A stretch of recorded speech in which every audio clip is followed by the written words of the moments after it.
Today I have the most amazing guest. His name is Tom Fernier. Tom is a Korean War veteran, was drafted into the military, was a captain in a firefight, captain for the fire department up in Norwich, survived a blast, is a golfer, does car detailing, still is energetic, loves life, and loves people. So Tom, thank you so much for being my guest today. You're welcome. Yes. Yeah. My son met you at Rally Point, and he said, Mom, I have somebody that you have got to have on your show. He has more stories than a library. I do. I enjoy life, and I don't mind telling you my stories. I love that. Well, I'm happy to hear your stories. So let's start out. How did you get involved with the military? Well, I got a letter from the President of the United States. And who was the president at that time? Harry Truman. Harry Truman, there you go. Yeah, I think he was one of the better presidents, even though he drafted me. I got a letter. Dear Thomas. And it was greetings from the President of the United States. Your friends and neighbors have selected you for the armed forces. I thought I had better friends and neighbors than that. But lo and behold, I was 21, and with 3 busloads of guys my age, we went to Fort Evans. Fort Evans, where is that? Massachusetts. Okay. So we're all getting our physical, and we're all standing there naked, and they're giving us the shots and talking to us, and finally, at the end of the line, that was it. But then we got fitted for our uniform, and they threw anything at you. And I said, this is too big. You'll grow into it. That's it. Oh, geez. So they were abrupt, and what can I say? You follow orders. You do follow orders. That's you definitely learn that in a Oh, hurry. yeah. And you were lean and young, and then where did you go from there, from Massachusetts? We took a train from Fort Evans all the way out to California. That's a long train ride. It took us a week to get across country. Well, you got to see places you hadn't been to before, probably. We didn't get off the train. Oh. We stayed there. So we finally got to a destination. It was Camp Cook. Where's Camp Cook? It's Vandenberg Air Force Base today. Okay. It's an isthmus out into the Pacific Ocean. Oh, wow. And it's hot during the day and cold at night. It's a camp. And it was interesting. And we were once bivouacking down by the ocean. And you have of course, you have 2 people, myself and another guy, and you each carry the shelter half. He carries half, and you carry half. So you sleep in it, and that's it. So in the morning, you take your boots off, and you put them on the side, and you sleep. And the next morning, they didn't tell us. I was putting my boots on, and the land crabs got in my shoes. Oh, no. Squish. Oh, no. Yes. But did they pinch you? No, I crushed them. Oh. Oh, boy, you could have had soup, huh? Yeah. Oh, gosh, it was interesting. But we started our training, and we got indoctrinated, and each one of us had to live PT. First thing in the morning. We got up at 6 and we did our physical torture first thing. So you're talking physical torture that was like your training and you're lifting weights and exercise, work, yes. So each one of us had to lead the PT in the morning. And PT stands for physical training. Physical training. Okay. And then one morning I was chosen. And apparently I gave it too much. Oh, dear. And so that night I went on pass, and when I got back, my bunk was hanging from the rafters. They didn't like how you were the coach that day. You just worked him a little too hard. I got the signal. Okay. But you had been a football player at NFA prior to that, so you were in pretty strong, healthy condition. Yeah. And back in those days, they didn't have all the pads. You just had the helmet and. Right. Yeah. Just the helmet. Amen. Amen. Oh, geez. That's yeah, it. yeah. But when you're 16, 17, 18, you're made of stainless steel. You're made of stainless steel. Yeah, you have a lot of muscle and yeah. Oh, yeah. Yeah. And no brains. Well, you said though that you got a championship when you were at NFA on the football team. Is that right? That's right. 1945, we were the last football team at NFA that won the state championship. Well, congratulations for that. Yeah, thank you. Is your name or something up at NFA to this day? I'd say so. Probably. Yeah. Yeah. And we had a coach, Coach Jimmy Williams, who was like the first sergeant. And now, if you didn't, I shouldn't tell you this, but if you didn't perform, he'd kick you right in the backside. Wow. And then you get up and you had to do laps around the track. And but you learn discipline, and that was a great help because being drafted, it's the same way. Well, Jimmy Williams really prepared you. You didn't appreciate it at the time, but No. you were ready to go into the Army and to have Right. that Correct. experience, Oh, yeah. understanding discipline and consequences. Oh yes, it was. I wouldn't say it's an easy evolve, but it helped. Yeah, right, of Yes. course. It's always Yeah. difficult. Yeah. So you were in and you went to Korea. What was that like in Korea? Korea. Can I tell you about Japan first? Oh, I'm sorry, yeah, and we even have a picture of Japan somewhere Yeah. here on the table. Yeah, I got the one. Boy, it's Well, you showed me it was in a snapshot. It was That's it. Hiroshima this. or Fuji, was it Fuji? It was Mount Fuji. Fuji. Now, we had the latest equipment. They gave us the Mickey Mouse boots and all of the warm clothing. And we didn't get to where the snow was. And we slept in caves on the way up. No, wow. So, yeah, so to prepare us. Not every one of the soldiers went to this training. So they picked me, okay, you go, Fernier, and you follow orders. Okay. So anyway, I had to do that. Then we performed and practiced landfill landings at Tagajo Beach. That's in Japan. Okay. And we were prepared, and we were firing different weapons, for training, and how to take them apart, put them back together again quickly. Yeah. The only thing is, we had an M1. An M1 was invented in Greenville, Connecticut. Really? By a guy by the name of Peter Garan.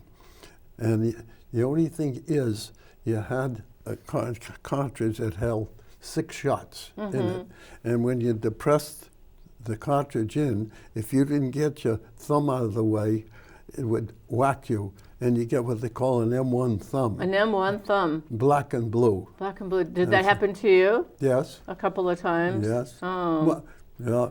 And then the only trouble is when we were in combat over there, after 8 shots, the magazine would come up, bing, and the enemy knew that you were out. Oh. Oh, yeah. So you only did it 7 times, or at the 8th time you're aware and alert and know that you... It's going to happen, Oh. yeah. But we didn't know right away. Sure.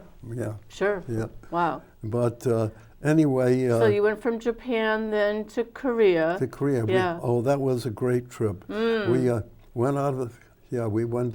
We were in Japan, and we were on an APA. What's that? It's a vessel. Okay. And we were sleeping 6 high on this vessel, and we left Yokohama.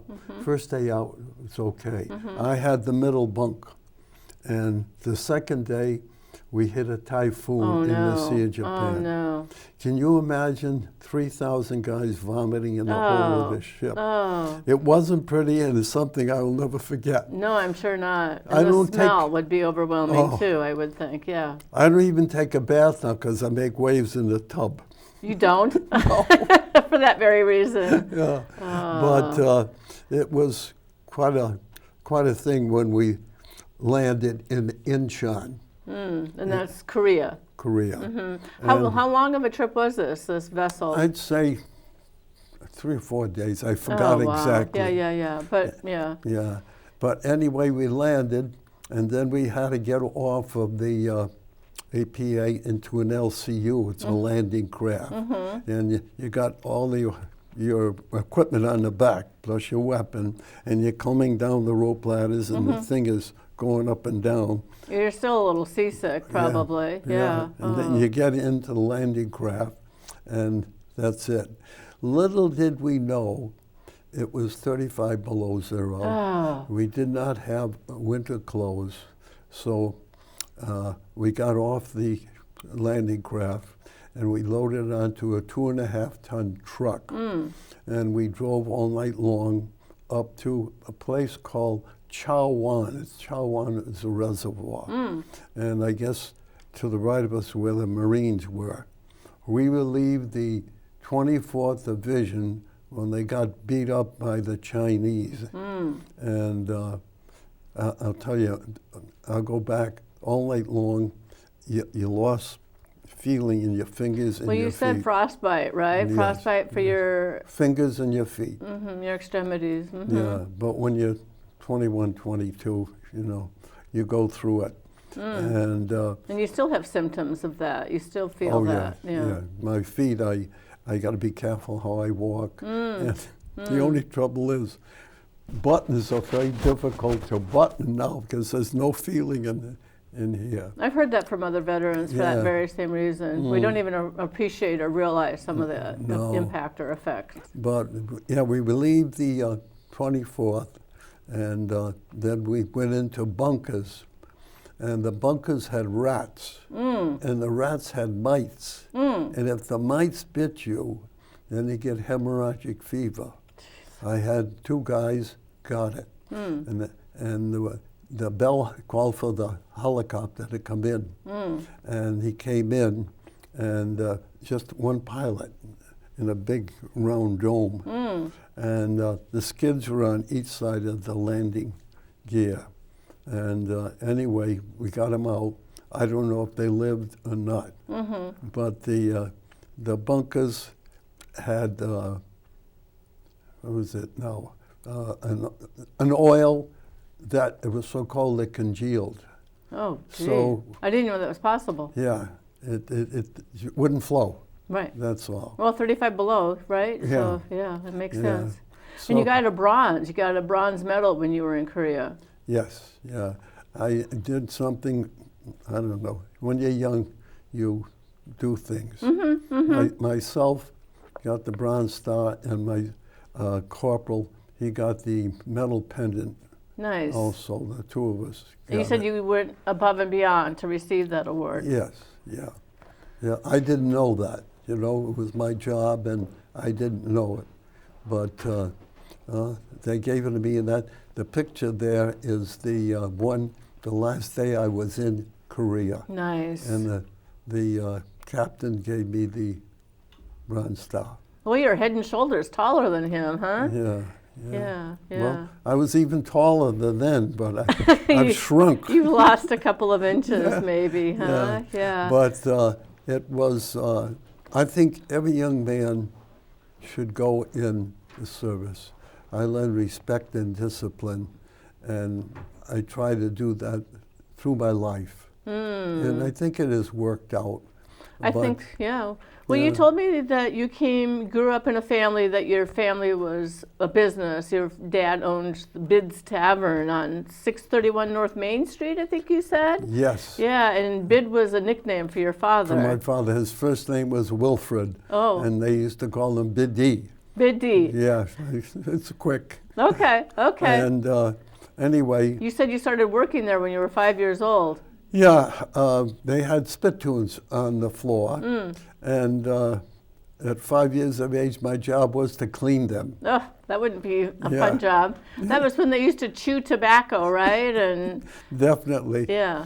And but anyway, Then I graduated into the bathrooms, and then my father, he gave me a job of, we had mahogany tables. Oh, pretty, nice. And he made the solution to the polish to clean them up. Boil linseed oil and turpentine. Oh. That was the polish. That turpentine is kind of noxious fumes from that. You have to be careful with that.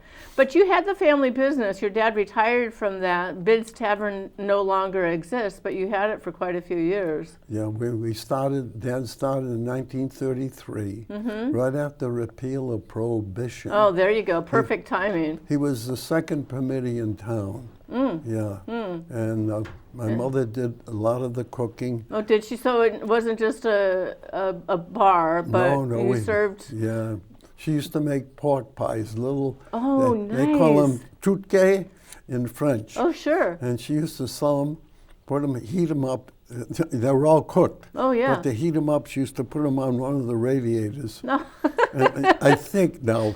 She was pretty creative. Oh, huh? she was. And she was a good cook, I hear. Very good cook. Yes. And they were either 25 cents a piece or 35 Wow. cents. Yeah. What a bargain. What a bargain. Well, and nutritious, too. Yeah, they what were. did she put in them? Some chicken or? Potatoes and all kinds of spices. I remember Bell's seasoning went into it. I can't think of all because I never made them. You never made them, No. so I can't get the recipe from you. No, but she was good, and so you worked in that business, and then, but let's go back to you. Like after you got back from your service, and thank you for your service in the military, and I hope you get the what they promised you upon dismissal or discharge from the military. Well, after I was prior to that, I was going to be a firefighter. Right. So I used to go down to the station every 2 weeks, and a whole week at night used to stay there and get training. So a volunteer as a kid before you went off, before you were 21 years old? Okay. Yes. And then, so anyway, I get my draft notice. Shall I tell you what it read? You told me. Yeah. Yeah. That it was from Harry Truman, and Greetings from the President of the United States. Your friends and neighbors have selected you for the armed forces. Right. I thought I had better friends and neighbors than that. Oh. But anyway, I thank God I grew up. You did, you grew up. So, but then you came back and you became a firefighter, and you got promoted over the years to captain of the fire department. And there was a horrific story that you experienced, but you changed the lives, I think, for the better for a lot of things moving forward as far as safety precautions and notification on the sides of trucks, what is contained inside of that truck, right? They have the color insignias on the outside of the truck. They know if they're chemicals or, anything dangerous. Right. And all the trucks have to be labeled, and all the firefighters have this book, and they know what type of material is in that truck. Well, and you have to fight fires differently depending upon what the fire is consisted of. You got to know what you're doing. Exactly. And you said this was April 3rd, 1962. Okay. Yeah. And 4 of my men got killed. 4 of them passed. I'm sorry for that. So you lost Sheridan, Romano, Cunahan, and Burke. Right. Yeah. And the other guy and myself survived. We had a 4-foot wall, and I told the guys, stay behind the wall, don't get up. And finally, we had one guy outside to tell us to turn the water on. Used to tell him, and the guy at the hydrant. So the guy stood up and told the guy to turn the water on. I told him. So anyway, we started to fight the chemical fire, and the other guy stood up, and they got killed. The guy standing above the wall, he got it, and 3 of them I could touch right there. And luckily, I don't know, God saved me. I took the door, blew back, and I pulled the door upon my other survivor, myself. And lucky it had rained the night before. We were in a puddle. And I told my man, Tommy, to keep spooning the water on you and so forth, and breathe as much as you can from the water. And we survived. Nice. Yeah. So he got burnt, I got burnt, my face and so forth. Did you? Yeah. And I lost my hearing here. And then I had to operate on the ear. Something, pressure built inside here, so that they had to operate on that. And I was, I think, 10 days in the hospital. Yeah, and then I had to go to the lady that could take care of my face, so forth. And to this day, I still put cocoa butter and vitamin E on it. So it keeps it lubricated. Sure. So forth. Yeah. Wow, that grafting of the skin and all that you had to go through, that must have been horrible. It was interesting, and I retired a couple, 3 years later. So like in '64 then? Yeah, because it started to get me here. Right. In the head. A little PTSD maybe, where you I never forgot it, and I still don't forget it. No. It's there. No. But anyway. I understand that. We had a fire when I was a kid, and had to call the fire department at 3 o'clock in the morning, in the middle of the night, kind of thing. Yeah. So. Oh boy. Yeah, I understand that trauma that comes with that. I'm sorry for that. Well, Dad said, look, you almost got killed in Korea. You almost got killed here in Norwich. 3 strikes and you're out. You better take this business over. It's safer. So bids, that's when you started to work at bids. Oh, okay. So I see. I started there, and I like what your dad said. Like people don't come into bids for the food, even though it was delicious. Yeah. Why did they come in? Well, it's the friendliness. You got to sell yourself first before your product. And Dad taught me that. Yep. You know, really, it's so important. Even if your product isn't as good as the next guy, they come in to see you. Yeah, they want to see you. Oh, yeah. They want to see you. Absolutely. I used to have, when I took it over, I used to sell golf balls, golf clubs, 50 pounds of potatoes, 10 pounds of potatoes, onions, and penny candy behind the bar. So you were kind of a little bit of a jack of all trades, maybe, huh? Yeah. Well, I figured, some of the guys may stay too long. And for a peace offering, they get $1 worth of penny candy to get home. Get them out the door. Get them back where they should be. Peace offering. There you go. That's there you all. go. Yeah. And you've had enough. It's time to go, right? Yeah. But it was a lot of fun. They had made a movie in there. I forgot how long it was ago. Do you remember the name of the movie? It's on the computer. I have to find it. We'll have to look that up. Yeah, and the opening scene is there in the tavern. 5:30 was the clock, and my mother's there slicing the machine. That was the opening scene. 5:30. 5:30 in the morning. I was going to say a.m. because you don't start cooking at 5:30 at night for dinner. You have to start early to get ready. 5:30, and why her lazy son went down and had to pick up bread at 6:30. That's all. But I enjoyed my business there, and I had a lot of fun at the business. That's great. And you're still working. You're still detailing cars. Yes. I noticed your shirt, and you said that Mrs. Stanley gave that to you, your neighbor. Yeah. Still play with cars, and that means that you and your son are in business, and you do detailing of cars. Yes. My wife said, "You love cars more than me." Which we know isn't true, but we have real good attention to detail. But she was a great lady and a good cook, and we try to satisfy everybody. Nice. But then I got to the point I wanted to retire. So I retired from the business, and then all of a sudden I'm retired. I don't know, a couple of years. the Yannick Fire Department came down. Tom, would you put on a bids thing at the fire station? That was the Yannick Fire Department. I said, Betty, what do you think? She was there. Yeah, let's do it. Betty's your wife, your late Betty wife? Yeah, Okay. yeah. So we did.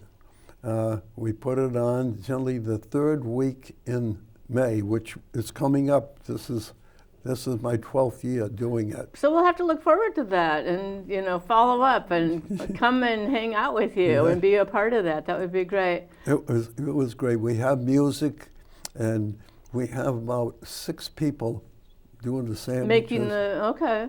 And I'm there doing the pastrami sandwiches and the Astros and this. And Nice. Still in your 90s, working hard, doing things to benefit others. That's amazing. Well, it's like, I think I told you, things in motion tend to stay in motion. There you go. Newton's law, right? Yeah, things at rest and stay at rest. That's right. Tom, we only have a couple of minutes left. I know that you exercise every day. You go to Rally Point up in Norwich. Right. And tell us a little bit, we just have a couple of minutes left, but tell us the importance of staying healthy and fit and why you do that. Well, when I come out of the doing my exercise, I just feel so good. Feel better, don't you? You feel good mentally and physically. And that's all I can tell you. That's my explanation of why I do it. Okay. And but you're working on strength, flexibility, balance, right? Yep. And there's a rock wall there. I bet if I go up to Rally Point, I might see you climbing up on that rock wall. I haven't done that yet. Well, that might be next. And I know you work with a trainer too, which I think is amazing. The trainer is volunteering, and the first time was yesterday. Nice. He came in. Nice. And he's a retired sailor. And he comes around, and he's volunteering every Wednesday. Nice. At the gym. At the Rally Point up in Norwich, and that's right by Dodge Stadium, if I remember correctly. Yeah. Well, Tom, thank you so very much for being on my show. You're a charming guest. You're an inspiration for everybody who would meet you, and you definitely have so many lessons in life and things that we should listen to and become wise because of knowing you. So thank you so much for that. It's been an interesting life, and thank you for inviting me down. Oh, my pleasure. Please come again. Okay.